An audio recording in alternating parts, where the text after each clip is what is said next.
आप तमामी हाज़रीन नाजरीन व सामईन का खैर मकदम है आपके अपने ही YouTube channel A to Z info पर। दोस्तों, आज हम डिस्कस करेंगे सीटेट उर्दू लैंग्वेज पेडागोजी के कुछ इम्पोर्टेंट क्वेश्चंस जो कॉन्सेप्ट पर मबनी होंगे। ये वीडियो बहुत छोटा मैं बना रहा हूँ लेकिन काफ़ी यूज़फुल है, चूँकि मैं सिर्फ आज लेसन प्लान जिसको कहते हैं हर्बर्ट ने जो लेसन प्लान के स्टेप्स बताए हैं, तालीमी मनसूबा बंदी के अक़दामात, स्टेप्स ऑफ एजुकेशनल प्लानिंग जिसको हम कह सकते हैं, तो हर्बर्ट स्पेंसर ने जो जो बताए हैं उसके बारे में हम डिस्कस कर रहे हैं। इस वजह से आज का ये वीडियो छोटा होगा, लेकिन ये हर्बर्ट के थ्योरी को बिल्कुल कवर करते हुए मैं चलूँगा। पहली बार आ गए हैं तो चैनल को सब्सक्राइब करें ताकि अगला वीडियो आपको आसानी से मिलता रहे।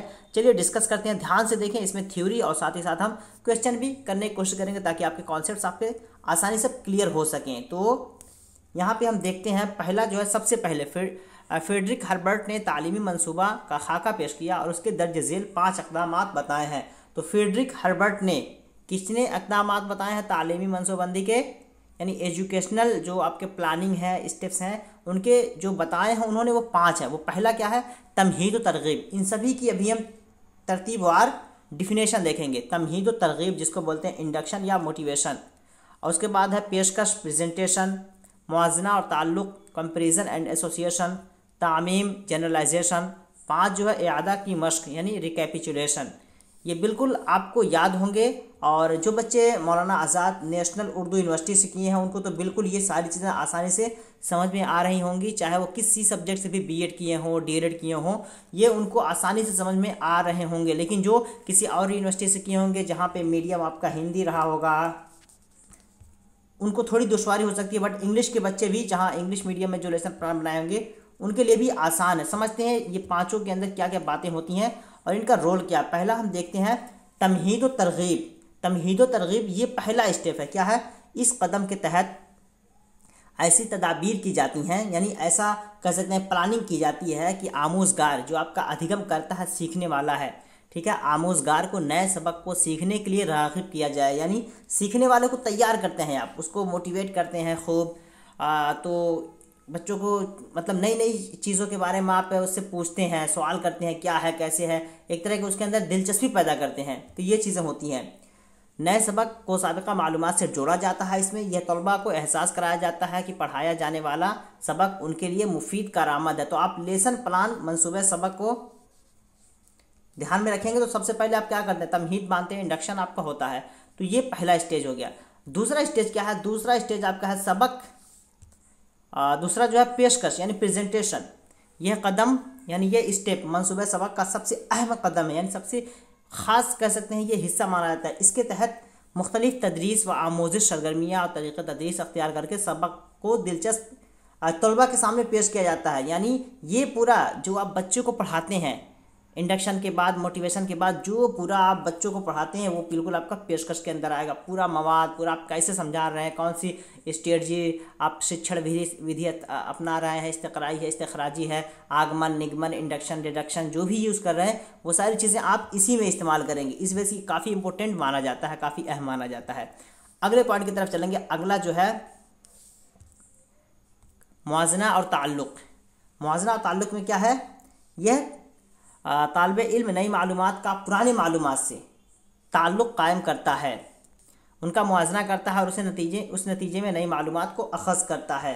क्या हुआ कि पढ़ाने के दौरान बहुत सारी ऐसी चीज़ें होती हैं जो आगे बच्चे नहीं पढ़े हुए होते हैं, लेकिन उससे मिलती जुलती बातें वो इससे पहले पढ़ चुके होते हैं।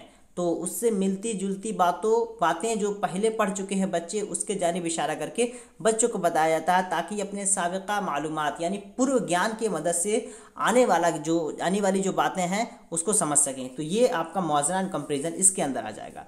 उसके बाद आते हैं जनरलाइजेशन। मुआज़ना और ताल्लुक़ के नतीजे में तलबा के जहन में कुछ अमूमी नुकात तश्कील पाते हैं, यानी मुकम्मल सबक से तलबा कुछ नुकात अख़ज़ करते हैं जिन्हें तामीम कहते हैं। ये कहानी अगर हम आपको बताएं कि एक जंग होता है ना, कि जंगल में कोई मान लेते हैं कि इंसान जंगल में गया, बहुत सारे जानवर थे, वहाँ पे एक उसको सांप दिखा, सांप दिखने के बाद क्या हुआ कि वहाँ डर गए, डरने के बाद आ गए, फिर उसके सारे फ्रेंड्स आ गए। इस तरह अगर पूरी कहानी बनाए तो वहाँ पे अगर फिर उसका खुलासा निकालें कि वो बच्चा जो था सांप से डर गया और एक बच्चा था सांप से नहीं डरा, तो जो नहीं सांप से डरा उससे क्या मतलब निकला, जो डर गया उसका क्या मतलब निकला, यानी बहादुर। अगर उसको हमको बहादुर बताना है, जो बच्चा सांप से नहीं डरा वो बहादुर है, तो कह सकते हैं कि ये सबक, इस तरह का सबक आपका बहादुरी पे हो जाएगा। तो ये बहादुरी के मुतालिक उसके दिमाग में एक तरह का खाका आ जाएगा, एक तरह का पूरा जनरलाइज कर लेगा, चीज़ों को समझ लेगा ओवरऑल करके। तो ये आपकी बात उसमें हो जाएगी। अगला पॉइंट है इआदा के सवालात। ये बिल्कुल आपके सबक का आखिरी हिस्सा माना जाएगा, खुलासा पार्ट माना जाएगा, जिसको रिकैपिचुलेशन बोलते हैं। सबक के आखिर में मुअल्लिम यह जांचने के लिए तलबा ने कितना सीखा, उसके लिए सबक के अहम नुकात पर मबनी कुछ मुख्तसर और बुनियादी सवालात तलबा से पूछता है, जिसे इआदा की मश्क कहते हैं। आपने बच्चों को क्या पढ़ा दिया, हुरूफ के बारे में पढ़ा दिया, हुरूफ शमसी किसे कहते हैं, हुरूफ कमरी किसे कहते हैं। फिर बच्चों को आप बुला रहे हैं और बुला के मतलब या खुद आप ही इस तरह ब्लैक बोर्ड पे आप लिख रहे हैं अत्तमर, एक वर्ड आपने लिख दिया अत्तमर। अब बच्चे से पूछेगा कि ये बताओ ये हुरूफ शमसी है अलिफ लाम यहाँ पे, या हुरूफ कमरी है, या फिर आपने लिख दिया अलकमर। अब बताओ ये हुरूफ शमसी है या हुरूफ कमरी है या अशम्स। अब हुरूफ शमसी है या कमरी है, इस तरह अगर आप बुला के बच्चे से पूछ रहे हैं हुरूफ शमसी हुरूफ कमरी को पढ़ाने के बाद, तो इसका मतलब क्या कर रहे हैं आप, बच्चे को आप जांच रहे हैं, उसको परख रहे हैं कि कितना बच्चे ने समझा। तो ये चीज़ें हैं। तो मैंने हुरूफ शमसी हुरूफ कमरी पे वीडियो बना दिया, वहाँ आप देख सकते हैं। और मुख्तसरन बता दूँ हुरूफ शमसी और हुरूफ कमरी के बारे में, जैसा अगर लिखा जाएगा अलिफ, यानी जिस लफ्ज़ में अलिफ लाम पढ़ा जाए, जैसे यहीं पे ले लें अलकमर, ठीक है, अलकमर में अलिफ लाम क्या है, हुरूफ कमरी है। और इसी के मुकाबले अगर अशम्स ले लें, जो लिखने में आए पढ़ने में ना आए उसे बोलते हैं हुरूफ शमसी। तो अशम्स में अलिफ लाम हुरूफ शमसी है। तो ये मुख्तसर समझिए, और तफसील के लिए आप जाके वीडियो देख लें, प्लेलिस्ट पे पड़ा हुआ है। आगे आते हैं, नोट में देख लेते हैं, उसके बाद क्वेश्चन करते हैं। दर्ज बाला हर्बर्ट के जरिए पेश किए गए मनसूबा सबक के अक़दामात हैं, यानी ये जो स्टेप्स पेश किए गए हैं ये किसके ज़रिए, फ्रेडरिक हर्बर्ट के ज़रिए पेश किया गया है। इलामा अज़ी मुख्तलिफ़ इदारों ने मनसूबे सबक के अलहदा अक़दामात भी तैयार किए हैं, लेकिन हर्बर्ट के ये 5 अक़दामात ख़ुसूसी अहमियत के हामिल हैं। आप जगह जगह यूनिवर्सिटी से किए होंगे लेसन प्लान, हर यूनिवर्सिटी का, हर कॉलेज का, हर कॉलेज ऑफ टीचर एजुकेशन का अलग अलग लेसन प्लान होता है, मनसूबे सबक बनाने का तरीका होता है। लेकिन हर्बर्ट ने ये 5 चीज़ें दी, ये ध्यान में रखिएगा कि हर्बर्ट के हिसाब से ये है, और यही पूछा जाएगा। अगर थ्योरी बेस पे पूछा जाए तो ये 5 यही आपको पूछा जाएगा। अब क्वेश्चन कर लेते हैं, क्वेश्चन का आंसर आपको यहाँ पे देना है। चलिए, पहला क्वेश्चन आपके सामने स्क्रीन पर है, बताइए क्या होगा। पहले बोलने वाला, ठीक है, क्या तुम्हारी माँ आ चुकी है, एक जुमला है, क्या तुम्हारी माँ आ चुकी है। दूसरा बोलने वाला कहता है जी, यानी किसी ने पूछा किसी से क्या तुम्हारी माँ आ चुकी है, दूसरा इंसान बोला जी। अब यहाँ पे सुनने की महारतों की जांच करते वक्त क्या उनकी इस गुफ्तगू के दौरान किसके नंबर कम किए जाएंगे। 2 इंसान है, एक ने कहा पूरा सवाल पूछा क्या तुम्हारी माँ आ चुकी है, दूसरा कह रहा जी। तो अगर आपको इनमें से किसकी बात मुकम्मल लग रही है, किसकी बात मुकम्मल नहीं लग रही है, ठीक है, पहले बोलने वाला दूसरा बोलने वाला दोनों, या इनमें से किसी के नहीं, यानी किसके नंबर कट सकते हैं, किसने बात अपनी मुकम्मल नहीं की है। पहले शख्स ने तो बात भी बिल्कुल मुकम्मल कर दी है, क्या तुम्हारी माँ आ चुकी है, दूसरा कह रहा है जी। अब जी के बाद इसको लगाना चाहिए हाँ आ चुकी है, या फिर उसको लगाना चाहिए जी नहीं आ चुकी है। अब यहाँ से जी लगा देने से बात बिल्कुल वाज़ह नहीं होती, मुबहम कुछ चीज़ें रह जाती हैं, जिसकी वजह से इसके नंबर कटेंगे क्योंकि इसने मुकम्मल जवाब नहीं दिया। तो यहाँ पे दूसरे बोलने वाले। ओके, अगले सवाल की तरफ चलेंगे। अगला सवाल होगा हमारा यहाँ पे क्वेश्चन नंबर 2। क्वेश्चन नंबर 2 में कहा जा रहा है जाँच का तरीक़ाकार क्या है, यानी जाँच जो हम करते हैं उसका तरीक़ाकार क्या है। सवाल के लिहाज से नंबरों की तकसीम, या फिर तलबा की सलाहियतों का आम तासुर, या नंबर हासिल करने वाली कुंजी, या जाँच के उसूल। तो जांच जो हम करते हैं किस लिए करते हैं, क्या वजह है, नंबर के लिए करते हैं, ये बिल्कुल गलत है। सवाल के लिहाज से नंबरों की तकसीम, ये भी गलत है। जांच जो होना चाहिए वो आपका एक तरह का कॉन्सेप्चुअल होना चाहिए, नॉलेज बेस होना चाहिए, बच्चों के इल्म को जहन में रखते हुए।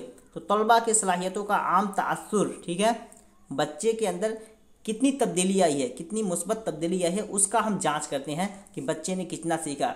बल्कि वो नहीं बच्चे ने किताब कॉपी से पढ़ करके कितना लिखा, कितना एग्जाम हॉल के कॉपी में लिखा, ये चीज़ें नहीं, बल्कि उसके तासुर को जांचा जाता है। अगले सवाल की तरफ बढ़ेंगे। अगला सवाल है क्वेश्चन नंबर 3। क्वेश्चन नंबर 3 में क्वेश्चन नंबर 3 में कहा जा रहा है कि ज़बान का उस्ताद छठी जमात के तलबा से कहता है कि वो अपनी कापियाँ आपस में बदल लें, अगर गलतियाँ हों तो उनको सही कर लें। वो किस पर अमल कर रहा है? ये चीज़ आप लोगों के साथ भी हुआ होगा। अगर वहाँ पे आप समझ गए कि वो क्यों हमारे साथ ऐसा कर रहे थे तो आंसर कर लेंगे, और अगर नहीं समझे थे वहाँ पे तो यहाँ समझ लीजिए कि ऐसा क्यों करते हैं। जनरली ऐसा होता है और होना भी चाहिए। ऐसा नहीं कि यहाँ पे उस्ताद जो है काम चोरी कर रहे हैं, बल्कि यहाँ भी बच्चों को सिखाना मकसूद है।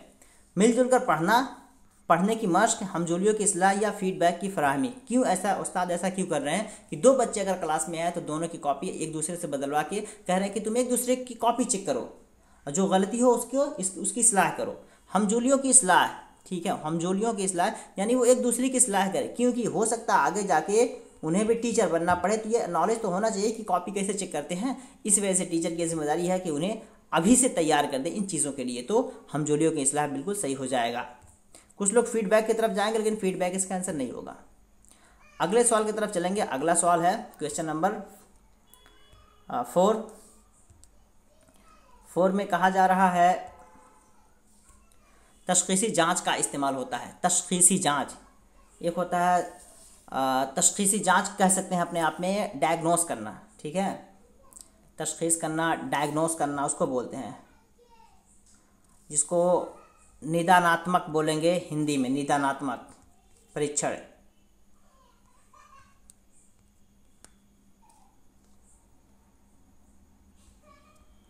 ठीक है, निदानात्मक परीक्षण अब बोलते हैं। तो क्या होता है ये? तश्कीली जांच के लिए मुसलसल जांच यानी CCE के बारे में। CCE का मतलब होता है मुसलसल तयन, CCE continuous and comprehensive evolution, मुसलसल और जामे तयन कदर इसको बोलते हैं, जिसके लिए या तलबे इल्म की मालूमात का जायज़ा लेने के लिए। ये सही हो जाएगा। ये कहीं न कहीं बच्चे ने क्या सीखा, क्या कमी है, क्या उसके अंदर अच्छा है, क्या वो डर रहा, ये सारी चीज़ों को जायज़ा लेने के लिए आपका बिल्कुल C जो है सही हो जाएगा यहाँ पे। अगले सवाल की तरफ बढ़ेंगे और आज का ये लास्ट होगा। सिर्फ 5 क्वेश्चन इसमें हमने रखे हैं। नेक्स्ट क्वेश्चन काफ़ी इंपॉर्टेंट है, आंसर देने की कोशिश कीजिए। काफ़ी ये कह सकते हैं कॉन्सेप्ट बेस्ड क्वेश्चन है ये। बताएं क्या होगा। क्वेश्चन नंबर 5, इस्ताज़ा और वालिदैन की मीटिंग। PTM में उस्ताद तालिब इल्म का मुख्तलिफ ड्राइंग, तहरीर, नमूनों, कहानियों, मज़ामीन वगैरह पर मुश्तमल एक फ़ोल्डर वालिदैन को दिखाता है। यह फ़ोल्डर कहलाएगा बच्चे के सारी एक्टिविटीज़ किसी एक फ़ोल्डर में टीचर रखे हुए हैं और PTM हो रही है, पेरेंट टीचर मीटिंग, ठीक है। वहाँ पे उस्ताद वालिदैन को, माता पिता को या पेरेंट्स को दिखाता है। तो ये कैसा फ़ोल्डर है? वाक़याती रिकॉर्ड को बोलते हैं एनेक्डोटल रिकॉर्ड। पोर्टफोलियो कहते हैं। कोलाज अपने आप में कैटलॉग होता है ना, जिस तरह अभी जो लोग बिजनेस व्हाट्सएप चला रहे होंगे उसमें कैटलॉग का ऑप्शन आता है, वो वाला है, या फिर सवाने है। तो ये बच्चे का एक तरह का पोर्टफोलियो है जिसमें सारी चीज़ें दर्ज होती हैं। तो ये याद रखिए, काफ़ी इंपॉर्टेंट है ये। आपको लैंग्वेज, किसी भी लैंग्वेज में, आपको CDP में, मैथ के क्वेश्चंस में, EVS में कहीं भी ये पूछा जा सकता है। तो ये कुछ क्वेश्चंस रहें और ये वीडियो आपको कैसा लगा ज़रूर बताएं। और अगर सीटेट का आप पूरा मटेरियल लेना चाहते हैं तो बिल्कुल आप कांटेक्ट कर सकते हैं। आपको सीटेट का बिल्कुल इफेक्टिव अंदाज में आपको सारा मटेरियल आंसर की के साथ मिलेगा, प्रीवियस ईयर क्वेश्चन को इंक्लूड करते हुए। तो इस नंबर पे आप कांटेक्ट कर सकते हैं। तो फिर मिलते हैं नेक्स्ट वीडियो में। बने रहें चैनल पे और डिस्क्रिप्शन बॉक्स में टेलीग्राम का लिंक है, वहाँ ज्वाइन करें। आपको वहाँ भी चीज़ें मिलती रहेंगी, वीडियोज़ का लिंक मिलेगा, सूटेबल आपको PDF भी वहाँ पर प्रोवाइड किया जाएगा। तो वहाँ से आप फ़ायदा उठा सकते हैं और भी उर्दू से रिलेटेड जो भी हमारे चैनल पर चलाया जाएगा प्रोग्राम, वो सारी चीज़ें आपको मिलती रहेंगी। तो फिर मिलते हैं नेक्स्ट वीडियो में। तब तक के लिए हैव अ नाइस डे। अल्लाह हाफिज़।